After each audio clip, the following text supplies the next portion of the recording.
The death of the African-American George Floyd in police custody 3 weeks ago has sparked a wave of protests across the United States, and there's been much criticism of President Trump's response and his decision to deploy the National Guard onto the streets across the country. But what do people think in the rural heartland? Our correspondent Sophie has been travelling around the state of Montana to find out what those who supported Donald Trump in 2016 think of their president now. In Big Sky country, support for the president is riding high. And this is the relatively liberal city of Bozeman. Happy birthday, President Trump! Love you! I love him, and he deserves a chance. Democrats cut him off at every angle.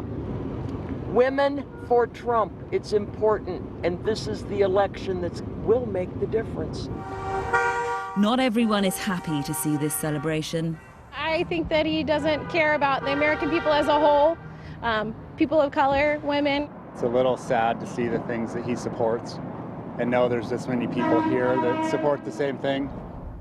Some think he is, as they say here, all hat and no cattle. But as you get further from the cities and the famous Montana skies grow, so too does support for Donald Trump. Dark economic clouds may loom, but he made much hay here while the sun was shining. For him to just know that we're out here and care, and again, like I say, he doesn't underestimate our intelligence, and I think that's... And I think they underestimated him because they didn't realize that us in rural America, that's who we were looking for, somebody, you know, that paid attention to us. Anger with President Trump's leadership has never been more visible on the streets of the capital and cities across the United States. But this is a whole different world. And when you come here and speak to people living in America's prairies and remote mountain ranges, you realize many still have faith.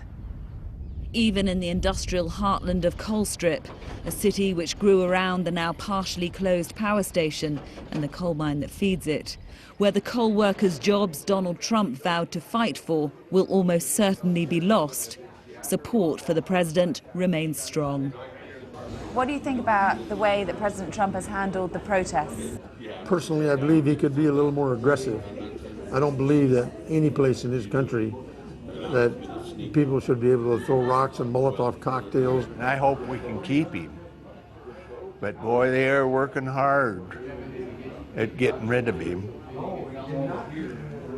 But I think they forget the old silent majority still sitting here, and I'm one of them.